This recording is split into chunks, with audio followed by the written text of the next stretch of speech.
Let's dive into the potential of a DOGE dividend, riding on XRP, plugged in to the American government. You guys are not going to want to miss this one. My name is Paul Barron. Welcome back into TechPath. Let's get into it. Let's talk about Uphold. This is a great place to get your crypto venture started. You guys can jump over to uphold.com. You'll get early notices of tokens coming on the system. It's a very interesting platform out there. Try it out. Great wallet. All you have to do is use our link down below to get some additional features and benefits.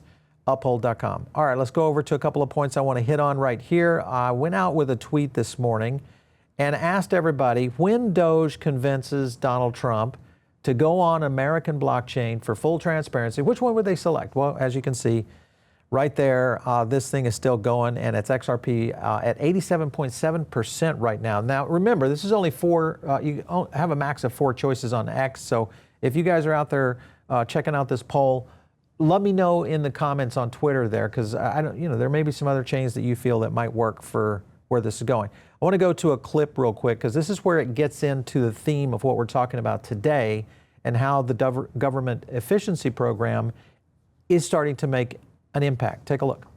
The country of Colombia. Well, it's nice, 25 million to go into Colombia. In Africa, $520 million. Somebody got $520 million for something that nobody ever heard of.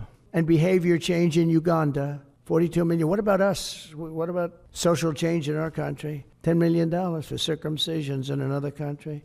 And $21 million for voter turnout in India. We're giving $21 million for voter turnout. It's voter turnout in India. What about like voter turnout here? In Nepal, $1.5 million for voter confidence. We want to give them confidence. $47 million for improving learning outcomes in Asia. Asia's doing very well. I could read this all day long. I could go on all day long. This is all fraud. If you look at their savings page and jumping on to D.O.G.E, and you can kind of see a couple of points. I want to highlight, and this is something I showed the other day, is this statement right here. The website will improve and the updates will converge to real time. This is a pretty significant thing, because the only way that's going to go real time is got to be blockchain. If you look further on down into what they've been collecting on, and just to kind of also remember, they've got 2 little tabs here, total contract value and then the savings value. So in many cases, people think they're just cutting everything, but not really in the case. Like for instance, Bloomberg terminals right there, if you go to savings, they go from 178 to 148. If you zoom in on that, you can kind of see what I'm talking about there. So this is a great place to really find what they are cutting and what they aren't cutting going into this, and where it's starting to impact our government. All right, I want to flip over to this one. This goes through the federal government current expenditures.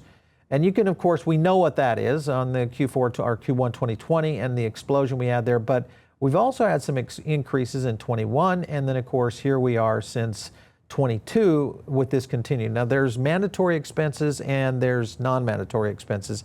And that's something that is playing out here and how DOGE is analyzing what's going forward, and also in the idea of whether or not we might see a potential dividend. And I'll explain what the dividend is. We've got a clip to kind of get you guys down the road here. But here's Elon.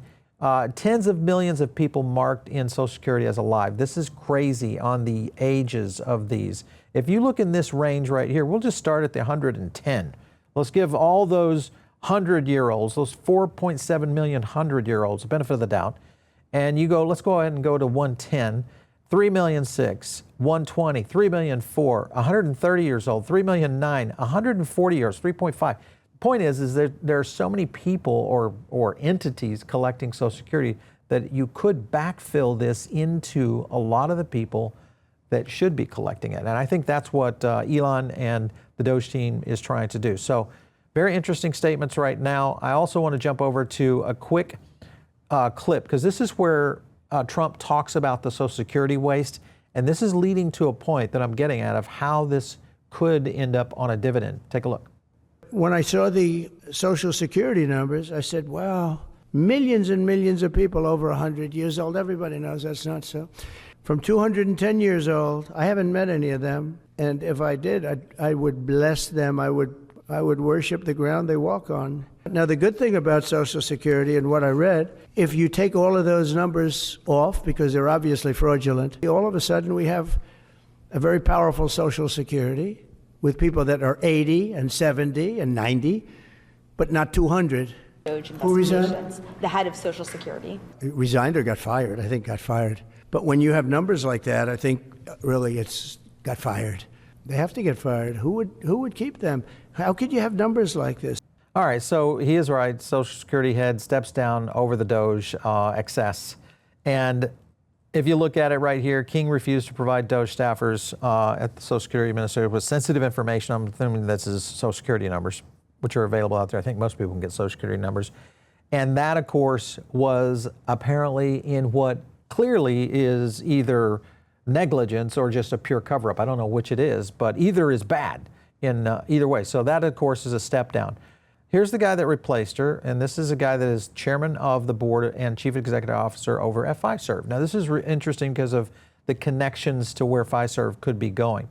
I want to go over to a clip real quick that will get into what he thinks he's going to do to fix the Social Security Administration. Take a look.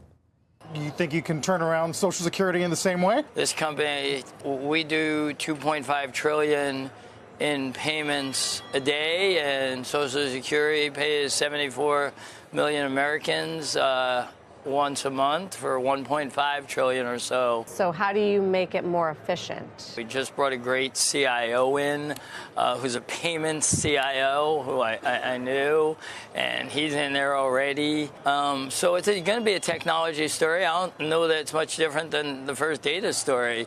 Everybody thought that wasn't fixable. And we build AI to find fraud, waste, and abuse for a living. So it's going to be a tech story. Is it going to work with DOGE? 100%, you know? I mean, 100%. Okay, so 100% going to work with DOGE. This is the company that basically is a backbone for payments. It's going to be a tech story, and right here on the Fiserv's website, best-in-class capabilities, all, of course, on cryptocurrency solutions. So all of that starting to point to some other areas. This was a statement back in 2018, guys. This is 2018, November of 2018. Execs from Ripple, Fiserv, Zelle discuss blockchain payment and instant transfers. So the point being is this has been connected for quite some time. Is it a turnkey solution that literally could hit the ground running? In other words, you don't have to go out and build it. It's there today. So that's something that is very intriguing. One other area I want to take a look at is the Faster Payments Council. This is a government entity out there. And when you go in and look in and dig into their board and the members, we have somebody else showing up. This is James Selleck, also on Ripple. So tied into Faster Payments. You look further into, this was the Federal Reserve document that goes into the Faster Payments task force participants. And I'll zoom in on that. There's Ryan Zangone. He is, of course, also with Ripple. We haven't seen a ton of companies that are in the blockchain space in here, but Ripple is there. So again, more tied into faster payments. Remember, Ripple is cornerstone of where SWIFT was over the past 35 years. Ripple is kind of that new potential of being able to move money around the world. Could they go down to the retail level and get into this is the question. Other things I want to hit on, of course, this is Donald Trump on Truth Social. He hits on a couple of points right here. He tweeted twice about this. And what he's talking about is the effect of the Trump bump on Ripple Labs. Now remember, Ripple is a US-based company, so that's another factor that comes into it, much like what I was talking about on my poll, is the companies that are going to be involved in DOGE or any kind of activity around the government. I think there will be multiple blockchains, by the way. They're all going to be American crypto companies. There's no way that Trump is going to allow that outside of the United States. So that in itself, I think, is more sign that we could see some more push that way. Now, when you look at why are they focusing in on these areas, and when you look at two of the things, or actually several of the scenarios that are the most expenditures of the U.S. government, Social Security at 21%, Medicare at 15%. So Social Security right there at the top. Then you get into national defense, which is a big part of it, but Social Security, a large one. So they've already uncovered what appears to be, just in 24 hours, almost $5 billion available. And they have yet to completely execute on the full audit of what they're doing with Social Security Administration. You also look at this right here, Trump, will he cut military spending? It is still a chance that the military-industrial complex could get hit here. And you got to think about everything that's happening in NATO, everything that's happening overseas, whether or not we see scenarios play out within the situation with Russia and Ukraine, all of this, which has been a large amount of our spending, especially in the defense area. Trump says Ukrainian President Zelensky admits that half of the money that we sent to him is missing. I don't even know how to even explain this. I want to go into Pete Hegseth. Here's what he says about a Pentagon audit. This is just another bag of tricks that I think that the DOGE team is going to do. Take a look. That includes a Pentagon audit. To the Marines out there, y'all got to figure it out. Lean and mean. At a bare minimum, by the end of 4 years, the Pentagon passes a clean audit. Imagine that, passing a clean audit. That is just unspoken heresy in government these days. Well, you've got the government page right here, and this is on Polymarket, holding at $55 billion. So what looks to be a continued ramp up in terms of the amount of savings. And remember, we still got scenarios of a Fort Knox audit. We've got all situations still up for grabs in the U.S. government that is potentially going to change things for sure.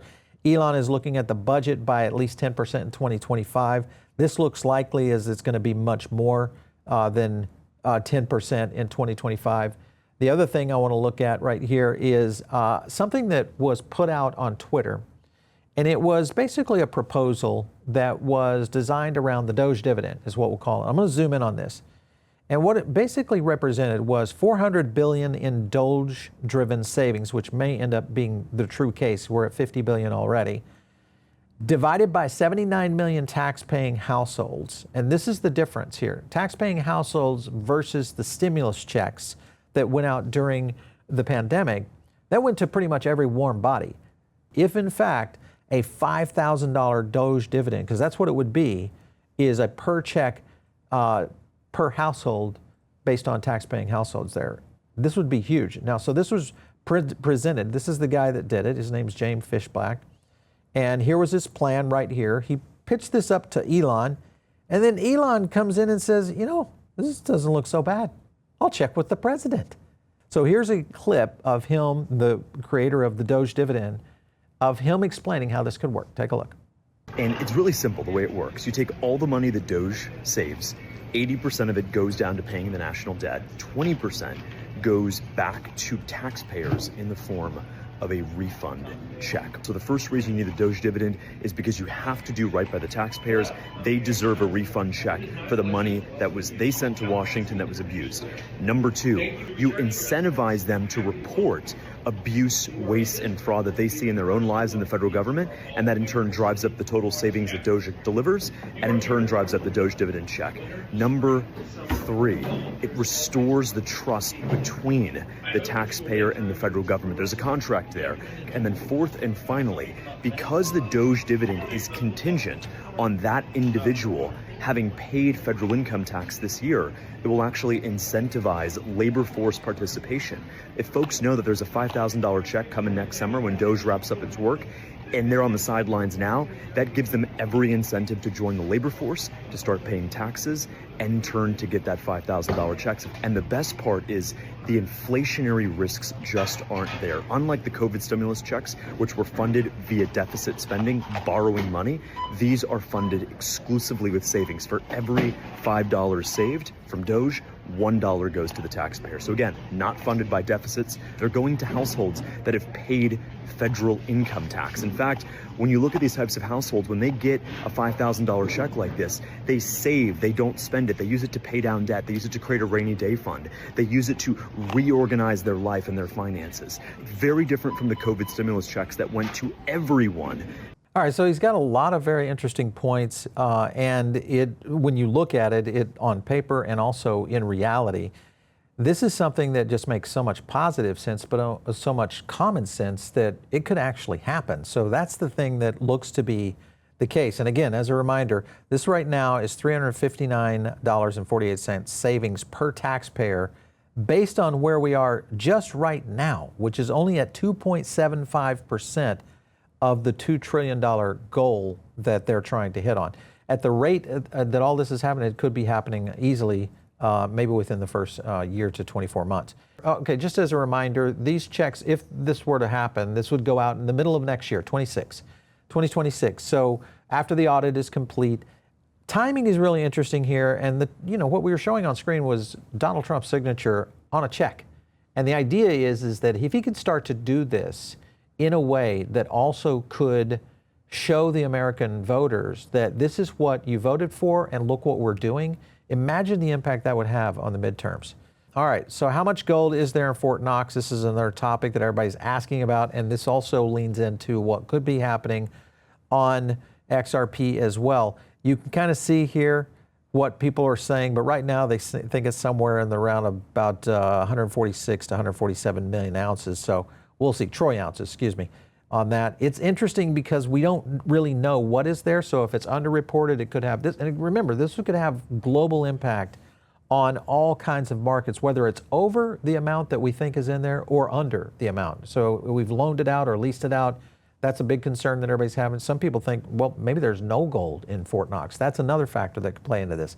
So the U.S. Strategic Reserve doesn't need a Bitcoin when the actual plan is to tokenize gold on the XRP ledger. This has been something that has been out there for a while. In fact, there's been a couple of points that we've stated on before. Here's Ripple talking about this. Using digital certificates on the XRP ledger, meld gold will boost gold's accessibility and efficiency. This is a thing that I talked about with gold experts all over about this. Andy Sechner of Miles Franklin over there, he, of course, and I have gone back and forth, and he is very pro XRP, but also on anything that could tokenize gold. And this, of course, is getting into someone that really is immersed in the gold ecosystem. One of the things I want to hit on for the Ripple topic here is their next court deadline is April 16th, so keep an eye on that one. That will, of course, trigger some more movement. And the reason we're seeing XRP move right now, their first XRP spot ETF is available in Brazil, so that's live. I anticipate we'll see one in the US very quickly as well. Now, let's get into something else here. I want to talk about AI and how this implements into the DOGE system. Here's Elon Musk. He's basically saying, hey, yeah, Grok will improve almost every day. What the likelihood is, could we see Grok maybe being potentially selected as an AI that could look at the savings and the future activities of government, especially if it's put on blockchain, because then it's going to be able to be full, open, and transparent, and the ability for AI to analyze that and then give us savings recommendations in the future would be real. Here's Satya Nadella. This is the CEO of Microsoft. He's hitting on a few points right here, which is mind-blowing. Most of us grew up learning that there are three main types of matter: solid, liquid, and gas. Today that changed. After nearly 20 years of pursuit, we've created an entirely new state of matter that enable fundamental leap in computing. Basically what he's talking about here, guys, is quantum computing. Even on, if you compare this, even on all the computers on Earth today combined, you could not handle the power and capacity of what this potentially could do. And there's basically a picture of it. Now, granted, is he in the position where he sees, oh my gosh, the US government could literally be utilizing AI, blockchain, to integrate this into a new frontier of how not only efficiency is done, but maybe how we're going to see all sorts of potential opportunity. If you look at what they're talking about over here on the Muse side of this, which is what they're calling Muse, our first generative AI model designed for gameplay ideation, there's a couple of things. This is all happening in real time. The AI itself, the model is learning upon itself. I'll hit play on a couple of those, and it shows transition of how these models are improving. Here's Elon. He says, join us to make a revolutionary video games using AI. Potential of dynamic generated video game using AI is incredible. He's kind of responding, I think, back to what Satya is doing there. This is billionaires playing billionaire games, but the point is that everybody's trying to jockey for position right now, especially when it comes to AI positioning. Now, how does this play into crypto? Well, the first and only, I think, platform that's out there is Virtuals. And they, of course, we had their CEO on just the other day, and he promised that they would get this launched. This is an autonomous business with agent commerce as a protocol. They came through, Virtuals delivered. If they continue to deliver on their timeline, remember, this is the project that just flipped off of Base and on over to Solana and executed on that. So keep an eye right there, guys, for sure. Let me go over to another clip real quick, because this will get into exactly what this is and why it matters. Take a look. Agent commerce is now evolving to autonomous businesses.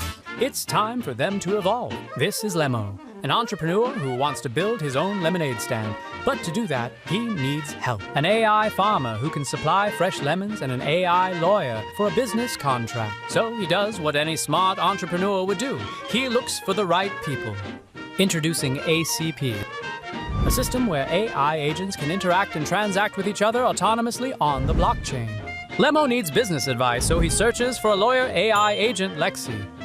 A smart contract is created between them via ACP on the blockchain. A contract is created, the system logs the transaction on the blockchain. Limo signs, Lexi gets paid. Simple, efficient, and seamless. Each agent specializing in their role, working together to create value. Remember, ape together, strong.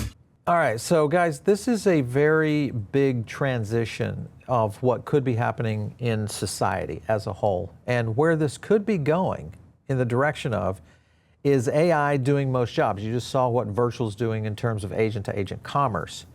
And what he's talking about here, this of course is Vinod Khosla, and he's calling for universal basic income. So imagine the amount of savings that DOGE, blockchain, and AI would be able to implement in the American government. Let's just use the American government, but think about every government worldwide, because this model could be open and available for anyone. So that would be the question mark, I think, of how this could eventually turn into a UBI. So these are crazy times. I'm telling you that right now. We are in a place that is something I've never seen before in terms of technology, the timing of multiple technologies happening all at once, and the implementation of what we've seen within the financial markets. And it's the thing that has really kind of ignited my interest in this area that we continue to do on here. So if you're not subscribed, do that right now. Subscribe, become part of the PBN family. And of course, if you're not in the Diamond Circle, it's very easily